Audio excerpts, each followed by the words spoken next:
Tom, we're getting together again. An observation has been made that when George in uniform goes into the classroom, he has a different approach than when he's on YouTube or on the website, where George is in his uniform and he's in character. It's December 1799. But when George goes into the classroom, then all of a sudden he becomes relatable George. And so when students go to the website, they don't see that. And so the comment was made, can't you bring more of what you do in the classroom to YouTube and website? So that's what we're here to try to do, is make the gap here. And so here 3 weeks ago, I was in a middle school and gave 5 presentations to 8th graders. 3 were single classes, 2 were double classes, and George was very relatable. And 2 weeks before that, he gave 5 presentations to 8th graders in civics classes. And then at about the same time, he was in a charter, a Christian school, and then also in a Grange in a homeschool environment. So again, George takes a look at that audience, takes a look at the age group and what they're interested in, and then he crafts what he's going to do there, because as we know, George Washington Speaks is about educating, entertaining, and then inspiring. And so the inspiration hopefully comes in those on-site presentations. On the web, it's a little more difficult, and so that's part of what we are going to be chatting about, is the last 5 presentations that George gave and how he interrelated with these 8th graders here in the state of Washington. And so that kind of gives a background. But let me also put a little footnote on this. We don't have a lot of information about George in his youth. Okay. Why not? I hope he could write. I don't know. His education was it? But, at age 6, 8, 10, 12, 14, he's an obscure young boy in a family in Virginia that's making its way up, but really there's nothing distinguishable, and he's still a kid. And so he didn't really start taking a diary until later on. Would you call him normal? Yeah, I guess normal. So we don't have a lot of information either that others wrote about him or what he wrote about himself. He even was not one that would go back and recollect his childhood. He didn't write about that. As a matter of fact, he didn't really talk much about his involvement in the French and Indian War and how he distinguished himself. Others typically talked about that. Even during the Revolutionary War, 8.5 years, he didn't say, well, I went from here to there and this is how I distinguish myself. He didn't do that in normal everyday talk and what have you. Although he did have notes and talked about what went on, it wasn't something that was designed to elevate himself. So when it comes to his youth and going into 5th and 8th grades and trying to talk about what it was like for George to be in that time frame, we don't have a lot of history about that. But we do know 3 different things. Number one, we know what the colonies were like back then, and the place of parents and children and what have you. And so, but we have that information.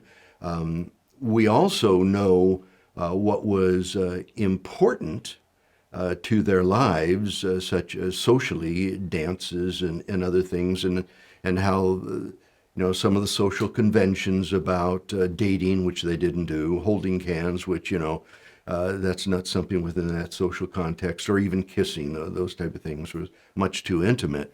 But then we also have his quotes about what his values were.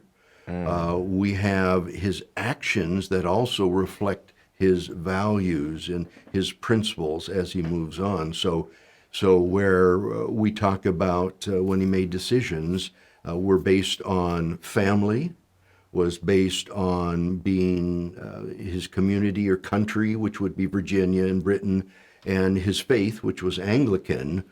Those are things that he wouldn't have said, well, I make all my decisions on 1, 2, or 3. We take a look at his life and see how he made his decisions.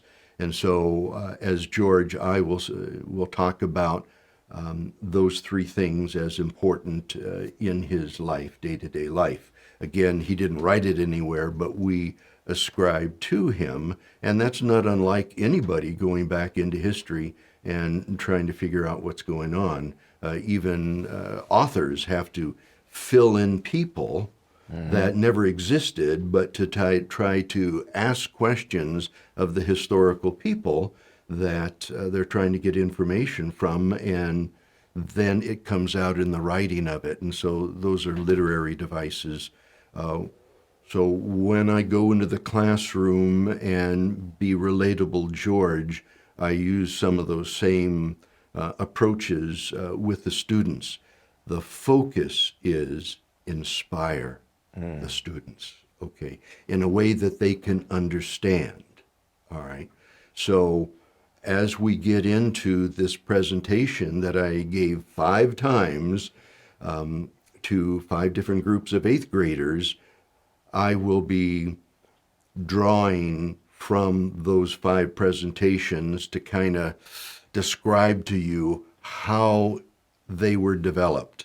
And of course, probably 80% of what you'll hear from me was at any one class, because all those classes have different questions, and they respond to different things that George is doing, because George tries to bring them from where they're sitting up front and get them involved. George tries to get them to stand up and sit down, raise their hands, and make commitments. What would you do?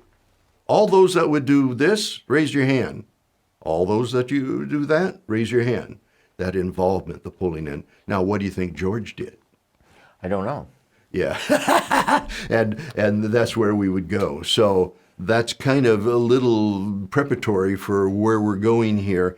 And so when people see, oh my gosh, I didn't read that anywhere. Well, that's why. Either number one, it really did happen, or and that's going to come out in our conversation here. So I'm just going to give it to you to ask me questions. I have a bunch. You normally do, Tom. That's what I appreciate of you. Let's just take it by the steps. Okay. I wish you could video the actual presentation. It would be so convenient. But I understand legalities. You can't do that without permission of each student. But anyway, I assume that the students are already seated and then you come into the room? Actually, in this particular case, I was in the library, and they had 60, 75 seats there with an aisle down the middle. And so I'm up front, and I have a whiteboard up there because we're making lists there. As a teacher, that's important. And so they come in, and I say, hi there, welcome, my lady, good sir, and how are you this day? Until they're all seated, they give me the go. Then I start out. And do you begin with the presentation, or do you begin with questions?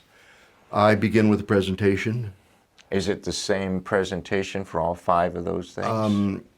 I had an outline, and I probably covered 75 to 80% of the outline, because, again, they will have different questions, and time is of a premium. I only have 45 minutes with them. So do you have the questions beforehand? The students write their questions beforehand, and then I give it to a teacher, and that teacher the students will ask questions all through the presentation, and then at the end, they can ask questions, or the teacher will ask a question. So you're okay with being interrupted? Absolutely. Okay. Yeah. And the teacher then will read one of the questions to you At the end. at the end. Yes, right, but All not right. during the presentation. It's so important to interact because I'm always looking at the eyes. I'm looking at the body language and and even the facial expressions. I mean, there's sometimes they're keyed in. Sometimes I play with that a little bit. I pause a little bit more to see if I can't. However, I apologize. Yeah, but most of the time, I'll tell you, it's a hoot. It's fun. Well, now, you had 5 different venues, but about 5 classes were meeting in 2 of them, right? So there was 3 classes, 30 people, 2 classes, 60. Okay. 60 young people. Was there a difference between the smaller populations and the larger populations? When there were 60, were they more or less engaged? Interesting. No, they were. I didn't see any difference between the 30. Now, personalities inside those groups were different. But no, I thought they were equally. But of course, it was neat that I had an aisle, so I could go back in some of those in the back. You walked? You didn't stay in the front? You walked? Oh no, absolutely. Well, see, I didn't know that. Yeah, I walk there, but also some in the front row. I go up and I point at them. See, I can get away with things that a typical teacher like yourself can't. I said, "So is this what you're asking?" Well, you just got everyone's attention because they think you might. That no one knows what you might I'm in do. uniform. I'll tell you what. Yeah. That uniform is worth a whole lot because, it's pretty impressive, especially when I have my hat on straight. There doesn't seem to be a difference between 30 or 60. No. How about from class to class to class? Yes. Can you tell me some of those differences? Personality-wise, some of them are more willing to respond. Others, there's silence. So you've had classes where nobody responds? Yes. Very quiet? Very quiet, and they... So how do you do in those situations? I'm guessing the lively ones, you're going with it, but the ones that are just staring at you, how do you deal with that? Participation. Oh, by asking them questions and have them raise their hands? Well, even without that, I will have somebody come up front. And I'll say, okay, and I need a volunteer. Oh, you'll do. I didn't volunteer. Come on up. You volunteered. That's humor, and the kids love it. Okay. And then I, in one of the venues, I say, well, who's 5 feet tall? Who's 5 feet tall? Okay, all right. Okay, you'll do. Come up here. I didn't volunteer. Okay, so you're 5 feet. And okay, who's 6 feet or a little bit taller? Oh. Him? Oh, okay, you come up here. And so I've got the 2. And what the lesson is, between age 11 and 15, George grew over 12 inches. 5 feet, over 6 feet. And that would definitely relate with kids, right? Yeah. So, Vern, in these different classes, you begin with greeting them, right? Yeah. And then you're in a library with an aisle down the middle. Yes. Yes. And I assume 15 on each side, and then some 30 on each side. Yes. Yeah. Okay. Do you just remain up front, or do you use the physical space in any way? With a group like that, you've got to enter into where they're at. So, depending on what I'm talking about, I may just, go here to the left side and talk to the first, second, third row, or I go over here, or I'll walk down the aisle and talk to those in the back, or I might say, okay, and there's one example in teaching about the best friends, that you're my best friend, but now you're my best friend, and so, that type of thing. I do try to work the crowd, as they say. And why do you do that? Because that's not normal for a teacher. A teacher just sits up there and, Yeah. and everybody's taking notes. Why do you do that? Well, I got about 45 minutes. And as you know, George Washington speaks, our goals are educate, entertain, but to inspire. In order to inspire, you have to have buy-in. You have to be relatable. That's why in the classroom, I'm relatable, George. So, so content takes a back seat to inspiration. I would like to think they're equal, you know, to... You use the content to inspire. I do, but relatability is the delivery system. Okay. Okay. And the content, you make it relative, and then the examples you use inspire. Do you ever change the examples? Oh, yes, yes, definitely. A lot of times with their questions, you know, I got it. I got 100 different ways I can go in any classroom. I'm comfortable, you know, because some will want to know more about the social aspects of George. Some want to know more about the education. Some want to know about the battles, you know, how many he won. And they're really disappointed realizing he only really won 3. But those were the important ones, starting with Trenton.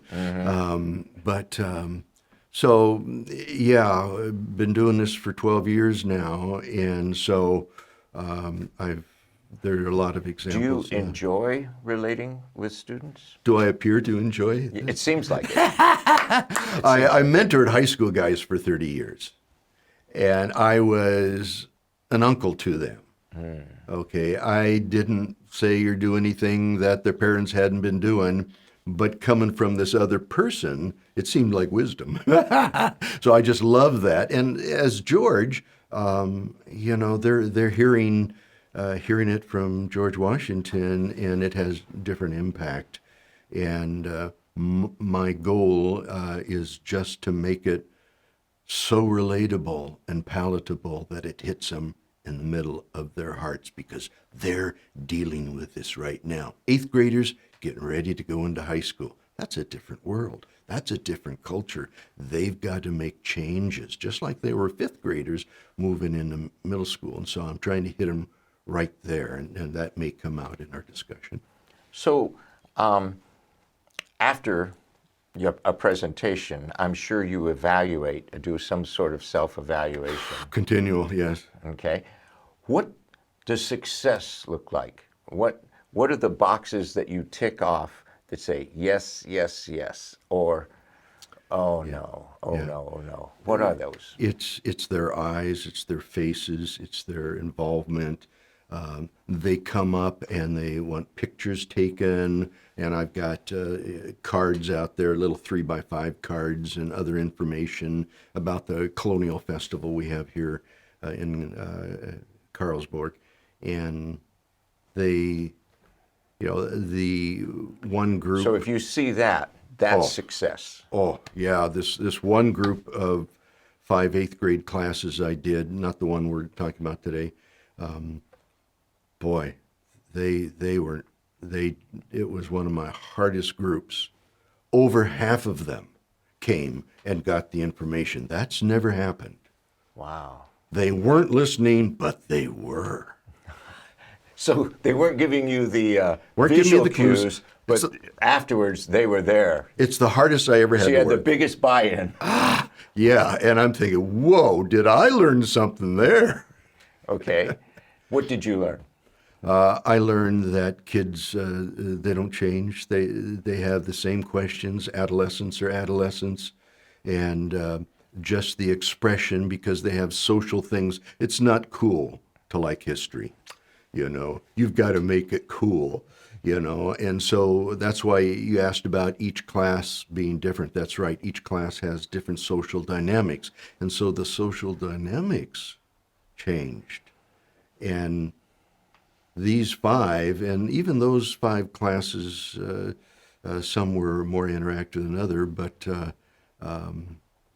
so, you know, they haven't changed. That's why I think we can project George as an adolescent 250 years ago. because adolescents don't change. They still have these emotions. They're unsure. They don't want to be laughed at. They want to be popular. They want to be included. They want to be invited, and all of those things. They want to be liked. They want to fit in. Doesn't change. You really think George felt those things? Absolutely, I do, and that's why some of the videos on our website, George as an adolescent, that's how I portray him. So you can go to those. A matter of fact, where there's one about going to a dance, which dances were socially huge back then. 3-4 dances a year, and you dress up the best you can. You go, and they've got an orchestra, and you dance. Everybody knows the steps, the minuet, and everything, and you're dressed well, and you meet young ladies or young men, both older and younger, from other parts of Virginia that you may only see at dances. And when you realize that these dances are in a certain social strata, and some of them may be your spouse in the future, and so everything has to be just right. That's another little story that may come up a little bit later. Did you ever share that with your students? Oh, yes. Oh, yeah. What was their response on that? Well, to flesh that out a little bit, what occurred, and when I asked the kids in this go-around, what do you know about me? What do you know about my family? Do you think I was rich or poor? Do you think I was privileged, wealthy? And most said, well, you're rich and everything like that, and only a couple said poor. Well, you see, it was a trick question. Because my father died when I was, I'm flipping back to George there. Why do you do that? I don't know. Somebody might tell me, I don't know. But his father died when he was 11. His brothers, with father there, they were wealthy. His brothers went to London to get educated. They had the finest clothing and met all the high-placed people in their social strata over there. And then they came back. They knew French, Latin, and right, the social mores. They knew how to hold themselves and what they could say and what they could get away with. But George's father dies at 11. His mother does not remarry. They are in poverty. What do I mean by that? Primogeniture, the wealth of the father went to the two oldest boys. What was left, and of course he would have been married before, had 4 children. The 2 older boys were the survivors. He remarried Mary Ball Washington. Washington's mother had 6 children, and so primogeniture, money goes to them to carry on the Washington name. It's the social thing back then, context. But here he had one small 400, 500, 600 acre farm across the Rappahannock from Fredericksburg. There was the family plus 10 slaves. There was not enough money. He left Mary Ball a little money, but it was not enough to make ends meet. She had to use what savings she got. She was an orphan, and then had to sell land in order to put food on the table. So, money for clothing, 11-year-old, up to 13, 14, 15, when you're going to dances, no money. You could let clothing out and try to make it, but my arms, or George's arms, grew, and his height did, and that's why So how much did he grow? Oh, he probably grew over a foot during that period of time. There's no way. Yeah. You can't have a suit. No, and They the don't make muscles and the thighs, but he is going to these very important dances. And not only are the clothes not fitting, but he's getting taller and bigger, and and his awkwardness, his shyness shows. He's not educated, doesn't know the social graces. To dance, his feet are big. Can you imagine? Now, I don't know if he tripped over his feet or not, but he wasn't going to put himself out to be embarrassed, to be made fun of. One little story I recall reading, and I've read over 100 books, and I've been looking for the book where this little story was in. He's standing high, everybody else this tall, and these 2, 3 girls come along, and they ask questions and everything, and they're flirty, and he's not. What should I say? What should I do? He's silent, but just interrelate. And then this other short guy comes along. That's very loquacious. Talks to the girls. They laugh. They all run away. And so he's, I did it again, and feeling embarrassed. And as far as he's concerned, everybody's looking at him and pointing at him. Is that in a diary anywhere? No. Is it our combined experience? Yeah. Now, I could see how an 8th grader could relate to that. Yeah. See, and that's why there's not a lot there, but we do know about colonial ways of interacting. We know what an 8th grader goes through, and so I try to relate that. And these kids, they're silent. They're not even breathing. They're listening. I was. Yeah. Yeah. So that type of thing, that will draw kids in, because you hit them right where they're at. I mean, you're right. We've been there too. We know. And so, some people may accuse me that I am too relatable or not being historical. Well, I'm not a historian. I'm not a documentarian. Well, what I do, I want to educate, inspire, entertain, and pull them in and make George relatable. So I have another question. So Yes. after, I was looking at the script of some of the presentations you gave, and it seemed like at the end you began asking questions of your audience, especially like your best friend. Yeah. Why are you doing that?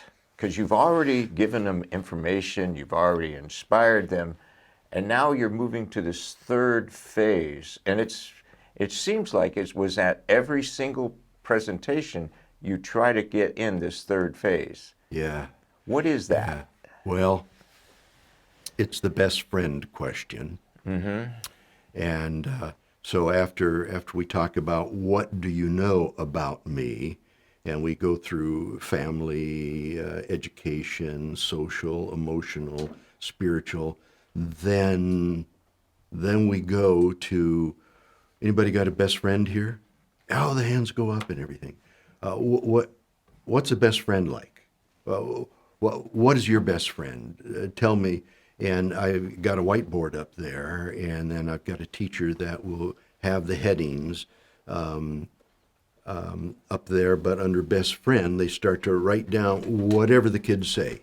And they eventually pretty much all get into it, what a best friend. And, if they aren't answering, then, and only one class has never come up with characteristics for a best friend. Really? Yeah, and that was a hard one. It's another story. I finally got some characteristics out, and actually some of them came up with the best characteristics. It's amazing. So it's more about me. Can I plumb their thoughts and their emotions and their hearts? And so I kind of look at it as a challenge there. So you have these characteristics on the whiteboard. They're looking at the whiteboard. Yeah. What do you do with that?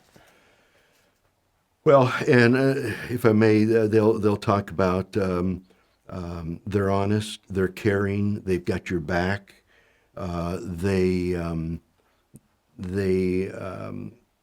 you could tell the secrets and so they're trustworthy as well. all of this total list. They're loyal, they're forthright, they know what they believe, they hold firmly with their belief, and they're always with you. Nothing that you can do turn them off, because, Those are admirable traits. yeah, so hold that.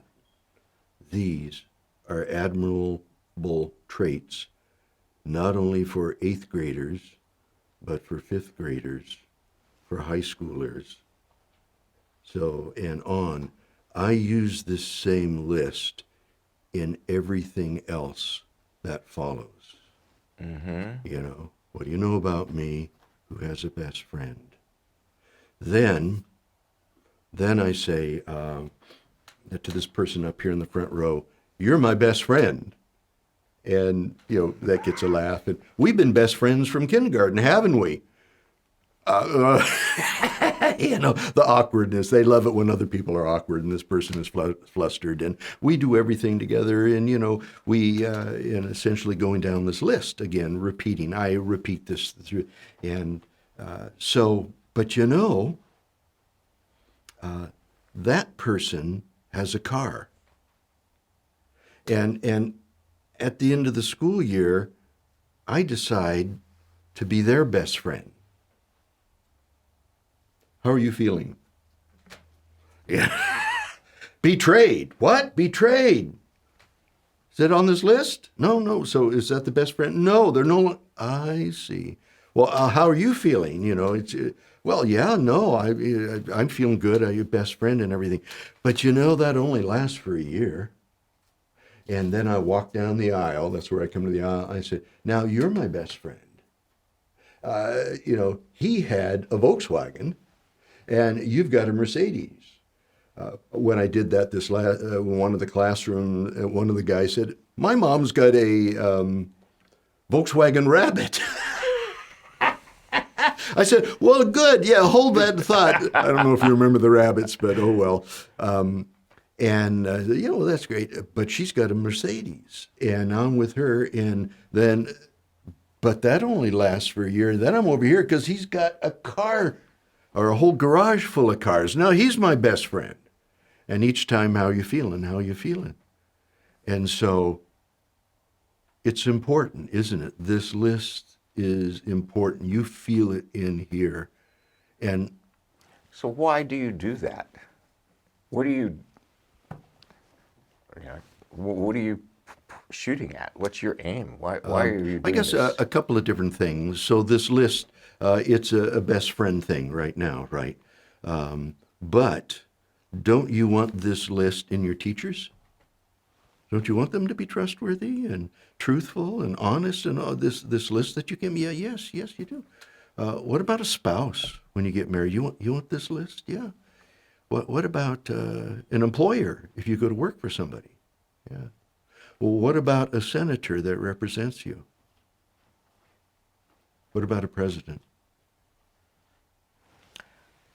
So it hit me. Now I know why you're doing it. But would you please verbalize what you are just doing right now? Well, what I'm doing in the classroom is trying for them to realize that relationships, that, you know, they're in 8th grade, they have been forming relationships as they grow up. It is so important to all our life that we are good friends, that it's not only important at all those levels, but then the follow-up question is, are you a best friend? Do I match that list? You got it. Are you trustworthy, loyal? Are you honest? And Are most would probably say no. Okay. But the thing is, you're in school. You're in 8th grade. Half of what you learn is academics. The other half is about life. Huh. So don't overlook the fact that as an 8th grader, you've been in middle school for this 3-year period of time. You've changed dramatically since 5th grade. And oh, by the way, you're going into high school. And that's a society, a culture you've never been in. And so when you go there and you seek friendships, realize that this is the criteria that you carry with you, that you've learned about, and that if you want to be a best friend, that's what you'll take. And if you now are compromising this list because you want to be popular, because you want to be in the in crowd, so the question is, who are you? So that leads me to another question. Okay. What kind of best friend was George Washington? This list, Really? yeah, yeah. You go through, and I don't bring that out in the class, but I've read enough. He was a man of very high standards, and where did the standards come from? Family, his commitment to country and to his faith. They all are consistent. And when he was a gentleman so when it came to Virginia or Britain, you honor your country. That's part of that, and it fits in with family. And if you realize that family back in the 1700s was everything, you know, and they've got your back. They're there because they didn't have the freedoms that we have now. Jobs, typically professional jobs, was connections. And then education was whatever your level was, that's how you're educated. Those at a higher level, more education. Those at a lower level, much different. Some absolutely no education, some just education with the labor that they do, apprenticeship, some education in small business or within the church or what have you. But the family was the dictator moving forward. Remember, public education wasn't there. Government involvement with grants and everything, it just wasn't there. Wealth was within the family to project the family members. So family, very important. The legacy of handing on the name of Washington and more Washingtons coming on, that was of utmost importance, again, with the mores of your particular social status, and then to be consistent with the faith, and actually the faith would be probably a foundational thing underneath the other two, but all three would have been the milieu within Washington's values and principles, but he would have been all of those. You seem very strong on that point. Oh, I do, okay. And are you trying to tell your classes that Washington was this kind of a man? You know, I don't go there with Washington. I throw it more broader in that. I try to put it in the context of, again, we've talked about what a best friend is, and then we say, are you a best friend? And that, quite frankly, is anyone perfect here? No. Everybody flawed? Yeah. We're a mix, yes, because we're growing, we're learning. You're an eighth grader, you're learning, and you've got more to go. So don't expect perfection there, but do expect that you will learn about life, because that's what, that's that non-academic side. But what's life about? Where do I fit in? And how do I get to be what I want to be or what I think I am? And you shed certain childish ways of doing things, and you mature and you learn things. So as you are maturing and finding out what you're good at, what your strengths are, what your weaknesses are as well, and then becoming what you want to be, these values play, unless you go from best friend to best friend, best friend. Because then I ask the question, why do you think a person goes from best friend to best friend to best friend? You do ask that. I do. And what do they say? Well, that generally is a bit of a stumper there because they've never really even considered that. They don't know that's part of the puzzle, but it is part of the puzzle. And so, I try to pump them a little bit like, so the best friend forever, who were they thinking about when you were in relationship, student? Who's your best friend thinking about? Himself. No, the best friend. Oh, me. Me. Now, the best friend that goes to another best friend to another, who are they thinking about? Me. Themselves. Right. So that's where it is. And if you want to see a great documentary on this, the movie Hook, that has Captain Hook with Peter Pan, and Captain Hook has his children, Hook's children, and Shmi. Have you seen Hook? Yes. Okay. You didn't realize it was a No. philosophical. Well, there's Captain Hook has the Lost Boys. but no, he's got the Pan's two children. Oh, okay. Okay. Maybe it doesn't work with you, but Right. And Shmi says to Hook, because Hook is saying, "What can I do?" And he says, "You can take his children and you could make them love you." And he says, "Me? Love me? Ah, Shmi, that would never do." Yes. What? Children? I don't even like children. All day long. I want. Me, mine, now. Since she says, "I could never do that." Why? Because it's about self. Me, mine. I want, now. So that's, I don't use that example in the classroom. Right, I understand.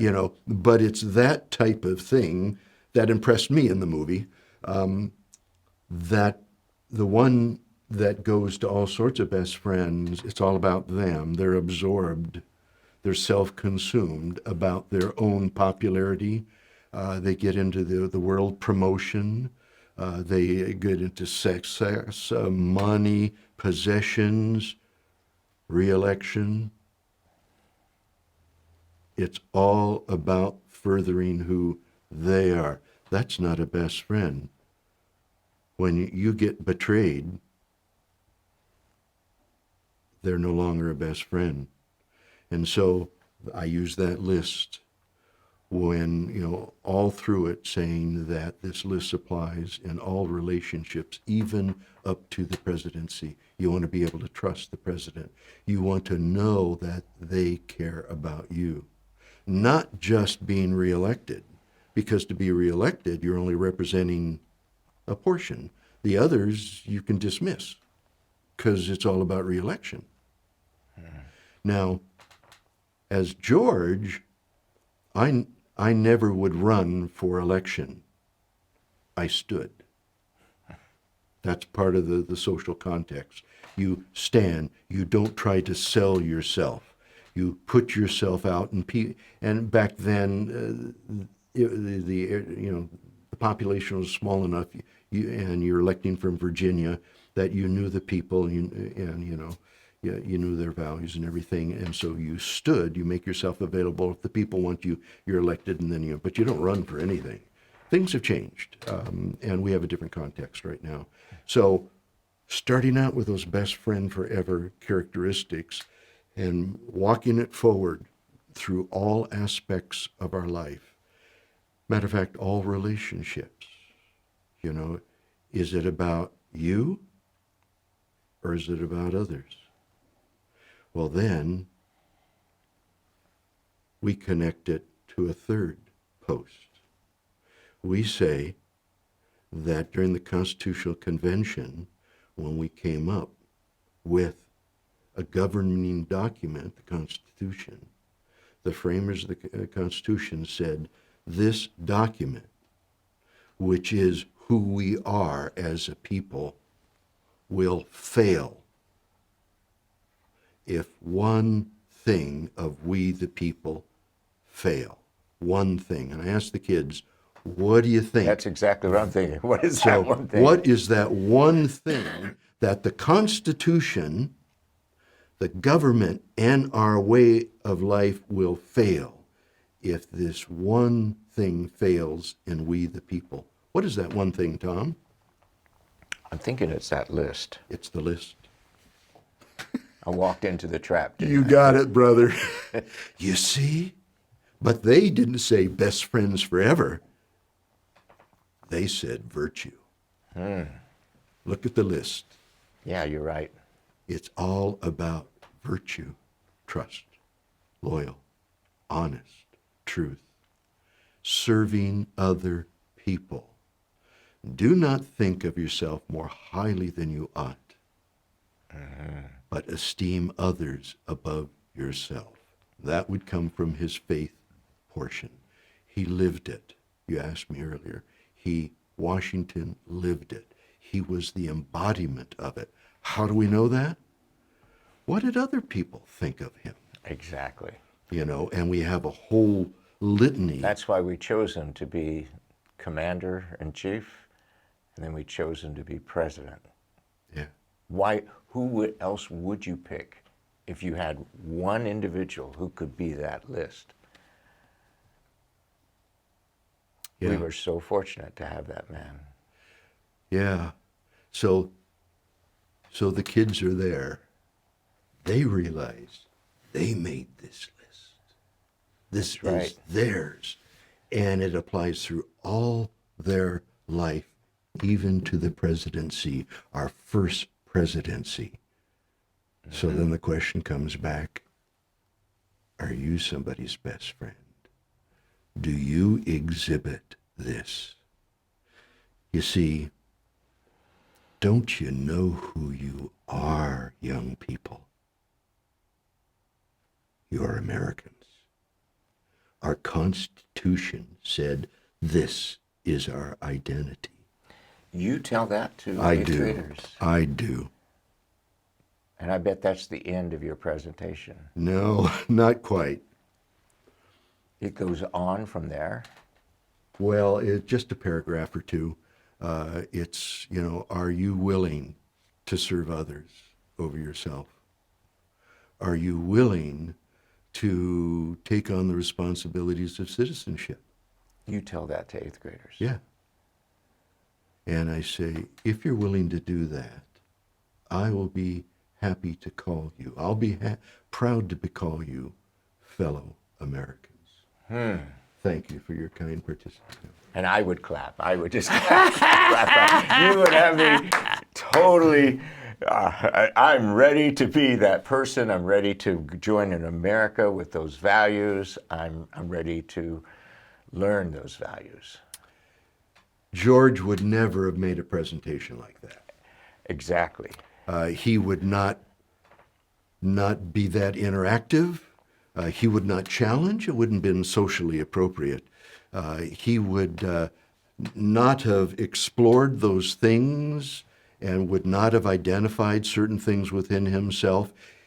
He was socially extremely adept, emotionally intelligent, okay? And he was able to do that. But could he present that to a group of eighth graders like that? That would not be within his shtick.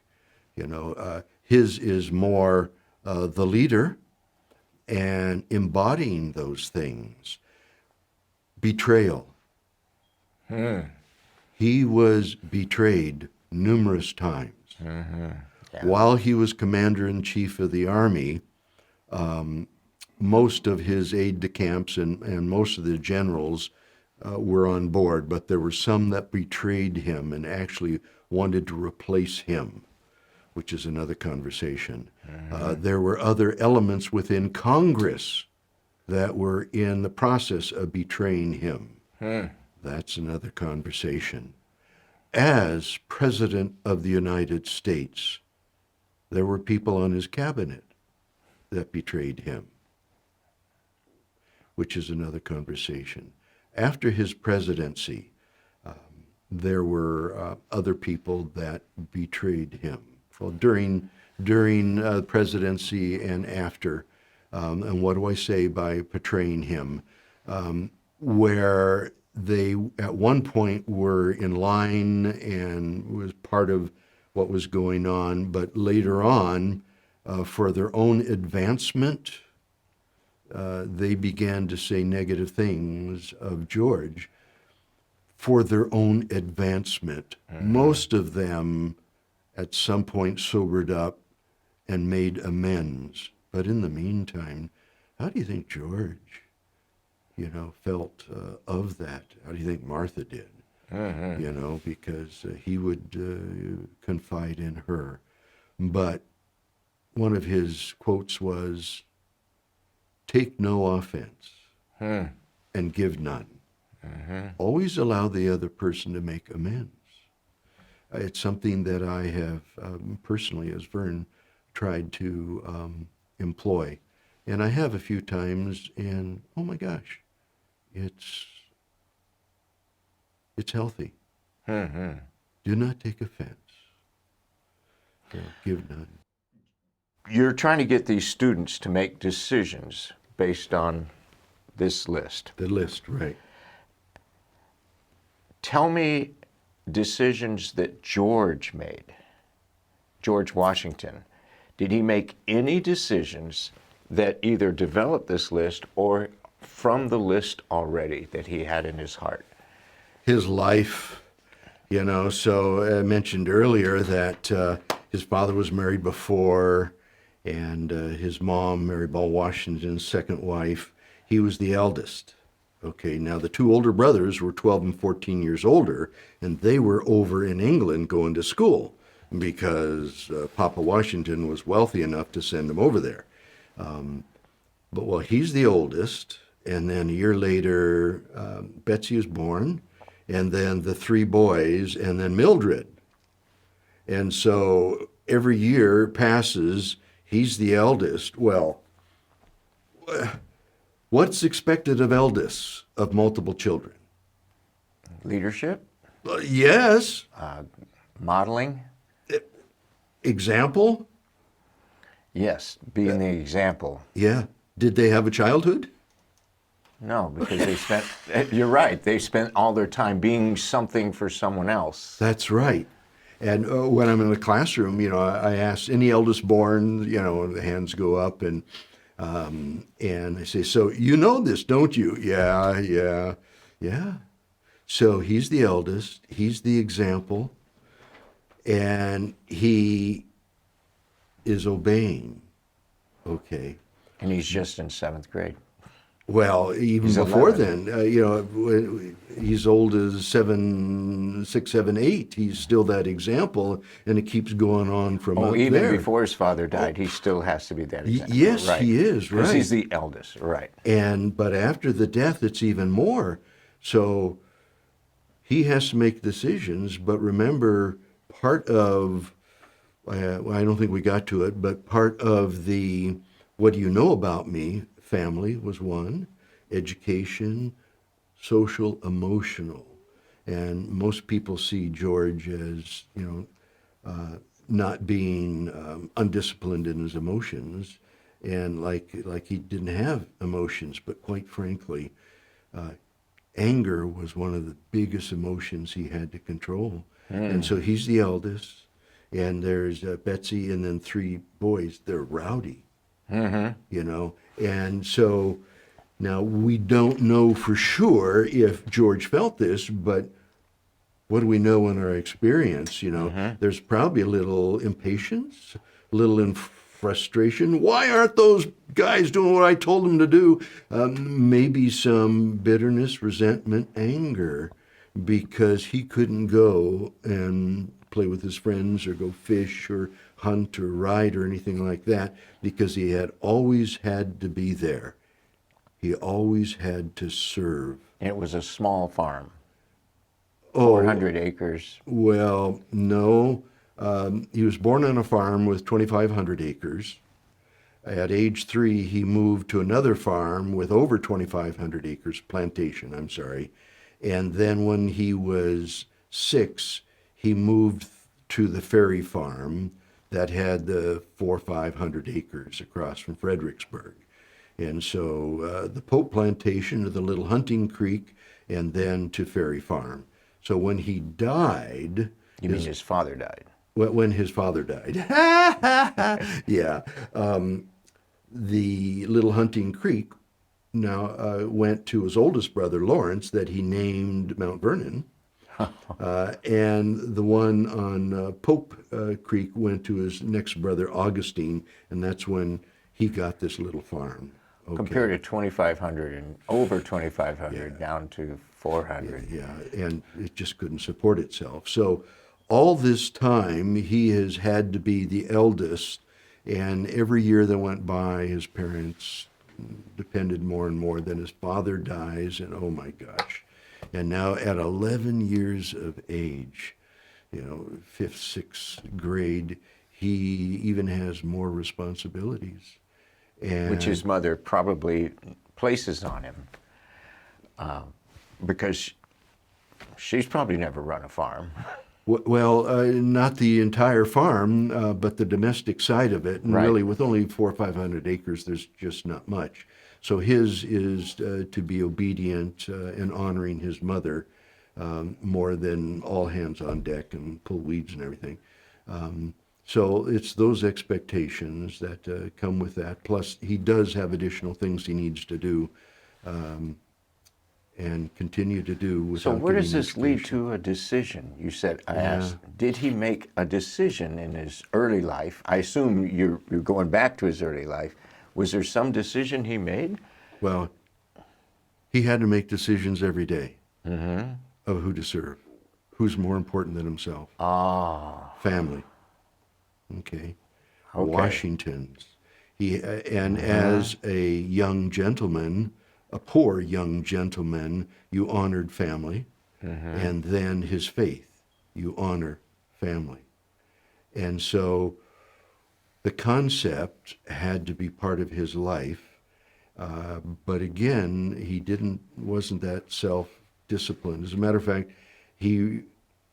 so as every year goes by, his older brother, Augustine, and Lawrence began to take more of an interest, 11, 12, 13 years of age. And Augustine helped him get into a small school for some education because, he had, I think, total in his life, 2.5 years education. That's it. And I tell the kids in the school too, how many years of education do you have? 8th grade, 8 years and everything. How much did you think that George did? What do you know about me? 2.5 years. Yes, not wealthy, single mom, no education, socially awkward, shy, all of those things. Ooh, things we didn't know about George. And now he's growing up. He's not getting his education. He's not going to Europe. There's nothing about himself to commend him to other people within the social strata. So his ability to marry into a family that maybe has all daughters, It's kept down. it's down. Nobody's going to look at him. He brings nothing to the table. He's not distinguished. He's obscure. If he had a father, but he doesn't. And his mom does not remarry. Generally that happens. But who's going to marry a woman with no fortune? 5 kids. Yes, with 5 kids, it's just not going to happen. It's just going to suck from the wealth of the, so especially for boys. So he's trapped, pretty much. He's trapped. He's going nowhere. Are there any decisions or any choices in front of him? Okay.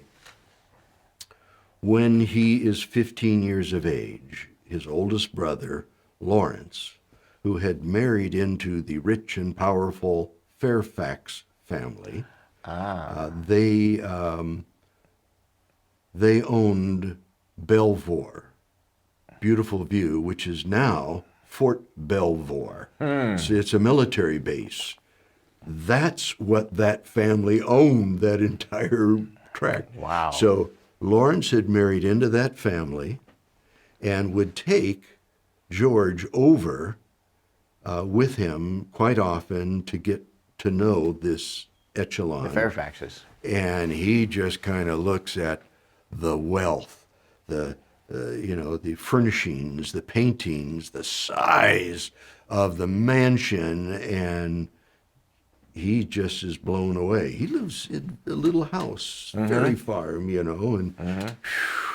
and no doubt this has impact. No doubt that this is something that he would aspire to, but he's going nowhere. However, Lawrence had served with the British regulars years before at Cartagena, there in the War of Jenkins' Ear, which is another story. Yeah, and so Lawrence, as a matter of fact, he was under Admiral Vernon, which is why the British Admiral Vernon, why he named Little Hunting Creek Mount Vernon, was after his respect for Admiral Really? Vernon. Yeah. So was he in the Navy too? He Lawrence? was adjunct to the Navy as That's the how he knew colonial the admiral. representative. Yes. Okay. And so he was part of the Virginia forces there, Mm-hmm. and they got a close relationship. So Amazing. isn't this? Yeah. So all these little things, and so here's George, here's Lawrence, and takes them over here to the Fairfax family home, and George is just hoping, without any good reason, that he might have something like that. Well, he continues to grow, again, over 12 inches over 5 years, and he has a military bearing. And Colonel Fairfax and Lawrence recognize that and say, well, maybe he could serve in the military with Britain. Why would you do that? Why? Well, because if you were to be an officer, let's say in the Navy, and we were at war with someone like France, which we were, Yeah. and if you were to show bravery as an ensign, then those above you, the other officers up to the admiral, would notice and maybe commend you to the other officers and admiral, and then you may get a promotion. And if you continue to maybe not only show bravery, but you lead a force against a superior force and overcome, show bravery, leadership, maybe you get another promotion and you work your way up. And then the king notices you. He may appoint you as an admiral. And with an admiral, you get a title, you get money, you get land. And he can break through that barrier. There it is. But he has to go into the Navy. He's still the eldest, okay? He's now age 15, and, he's up there. And so Lawrence and Colonel Fairfax go to George's mother and say, he has no future here. He might have a future there. You need, no, you need to, okay, all right, yes, I can do without him. I don't want to. Yes, So his mother resisted this. She did. Why? Because she couldn't do without him. She relied on him That so says much. something about George. Doesn't that? Yeah. And he did grow into that which was expected. He became indispensable. Indispensable as dad. Leadership, quality, this characteristics, he embodied those as the eldest son. So maybe there was some sort of plan going on somewhere there to develop these things. He had to give of himself, think about others. What did George want? Did he want to join the military? George wanted to just follow in his father's footsteps and the Washingtons before him. He really only ever wanted to have his own plantation. Okay. Agrarian, but he could see at this point that this military service, if he distinguished himself and he was promoted and so courage and led and everything, become an admiral, retire, come back to I assume would come back to the plantation. There are other characters in history that did that as well.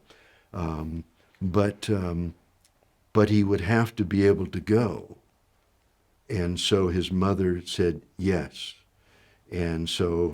So George did want... Well, thank you. Yeah, Colonel Fairfax and Lawrence asked him if he wanted to do that, and he said yes. So And then the mother agreed? Then the mother agreed. And she had gotten the chest, and got the list of things that need to get in there for an ensign, got clothing. That says something about the mother. It does. Because now she has those 4 children who are far younger than... They must be only 8 or 9 now. Well, actually, if he's 15, Betsy would be 14, and the boys would be 13, 12, 11, 10 in that age Oh, group that's there. great. So they're The mother of middle schoolers. You bet. yeah, Sure, no George. pressure. I'll pack your chest. So she's on board, but in order for him to be an ensign, that rank would need to be purchased. The king would have to say it's acceptable, and then you had to give as much as a year's wages. And that's what Colonel Fairfax and Lawrence put in the mix. A year's wages. To buy, and that was the context of the situation there. That's what happened. You had to be a gentleman to be an officer. You could have absolutely no experience, which he didn't. He didn't have any experience. But he had bearing. So that's worth a year's wages. Plus the sea chest and everything. I doubt if his mother had the money for that. Right. So that was probably purchased. So he's ready to go. Now, one of the stories about that, and in history... It sounds like a dream come true. Doesn't it? My uncle's on my side, my brother's on my side, now my mom's on my side. They're betting a whole year's wages that I will distinguish myself. And we know all of that is consistent with the history we have. And we also know that she got a letter from her brother George, and it said that the war is going poorly with France, and that ensigns are being killed over and over again by the French cannonades from other ships. Because they're in the vulnerable parts of the ship. They are. And so that to send George would be suicide. Don't send him. So she changes her mind and says no. But she's packed the chest. Yep. What is it? Wow. He's 15. Yes. It's time to be a man. It's time to step up. Time to break through. Yes. And one letter, one fear, of course it's dangerous, but okay, what does George do?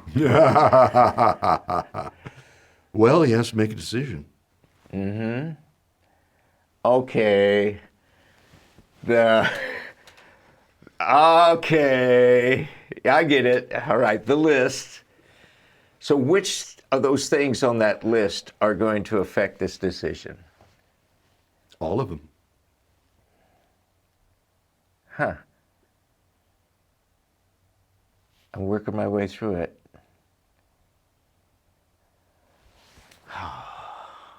George! So 15-year-old George, and in the classroom, he's got a decision to make. If he doesn't go... This list is gone. I mean, if he goes, that list is gone. If he goes, the list is gone. If he doesn't go, the list is intact. He's locked in. He's locked on. Would you ever have heard of an obscure Virginia boy with a single mom and pop? No. You'd never know the name Washington. No. There would not be streets, states, cities named. You'd never know. So he makes the decision to stay locked in. Obscurity. Because he valued this list so much. This That's virtue. He held virtue above a life, as this we would say. George, you're down here with your virtue. If you leave your virtue, you can always get it back just this once. that's how we rationalize, isn't it? Yeah. He stays, and he's settled for obscurity. This was his last chance. There is no future. I'm sorry to say how America would say, you're an idiot. Why did you do that, George? Why didn't you promote yourself? Why didn't you think about yourself, George? Why are you thinking about others? So what happens to the Constitution?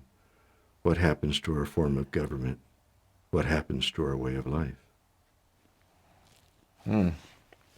So what I put to the kids is, what would you do? Well, Would you go? Would you stay? And then we vote. Give me some hands here. I bet it's 100% go. No, actually, it isn't. What? No, it will be, anywhere between half and half or 33-66. Either way, it's really interesting. They know their history. They know George was never in the Navy. Okay. So we take the vote, and then You tell them I what. tell them what George did, and then I ask them why. And what do they say? Why? Well, they go. They They list go is to on the list. whiteboard. That's on the whiteboard. Okay. And so then I say, well, let's talk about if he went. If George went and was killed, yeah, nobody ever know. Okay. Except, who led the Revolutionary War? George. Mm-hmm. If he would have been gone and killed, and made his way through life, who would have led the revolution? Who would have been president of the Constitutional Convention? Who would have been first president of the United States? Do you think we would have survived without George Washington? No. I have another. So let me complete this. So, what if he went? And what if he distinguished himself? And what if he was promoted? What if he became admiral? Oh no. Who would they have sent against the rebellious colonials? George. Admiral George. Admiral Washington. Washington. The King's Admiral. And he, because family and faith and the motherland, England, he would have followed that list. And if they would have sent Admiral Washington, how would that impact the revolution? He would have crushed us. He would have crushed us. Wow. Never before has that list seemed so important to me. And Virtue. And to every one of the kids in that classroom. So, do decisions matter? Oh, Of yeah. a 15-year-old boy in poverty that's destined to die Yeah. in obscurity. Does that list matter? As Americans, we know. Do your decisions matter? Yeah. Does this list matter in your life? You better believe it. Oh, man. You better believe it. Things that you think nobody will care about matters. How do we know? We just walk through this. So you think America needs to hear this? That's why I'm talking about it.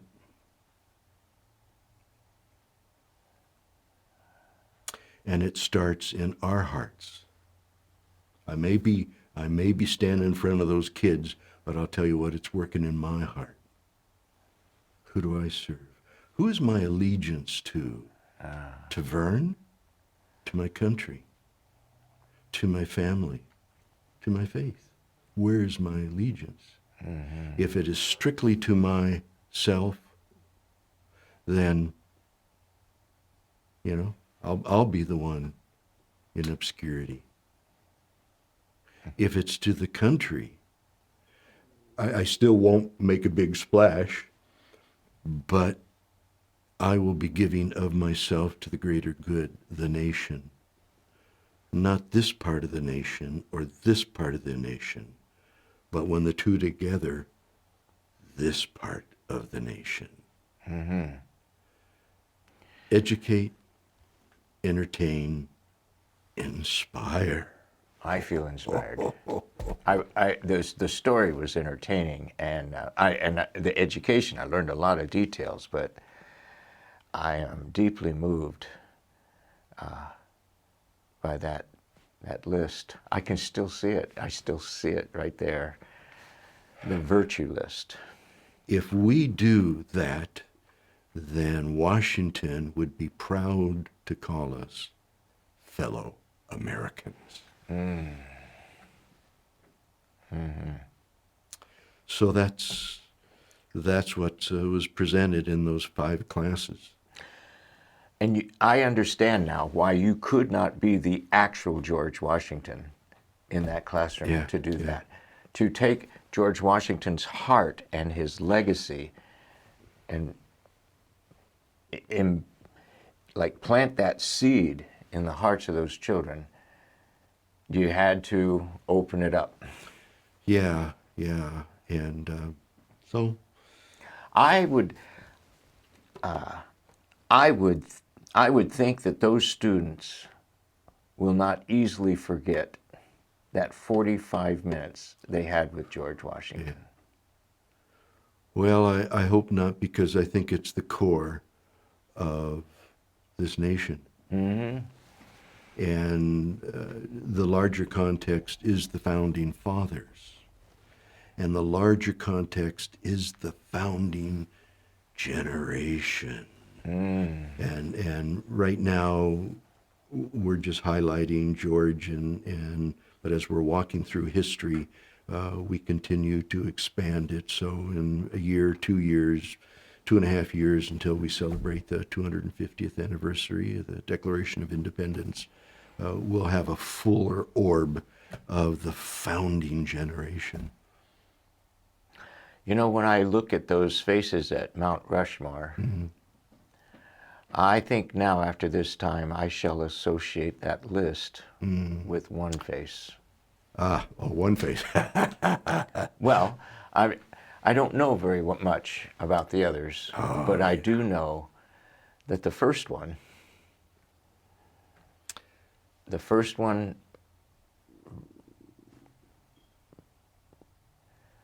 gave everything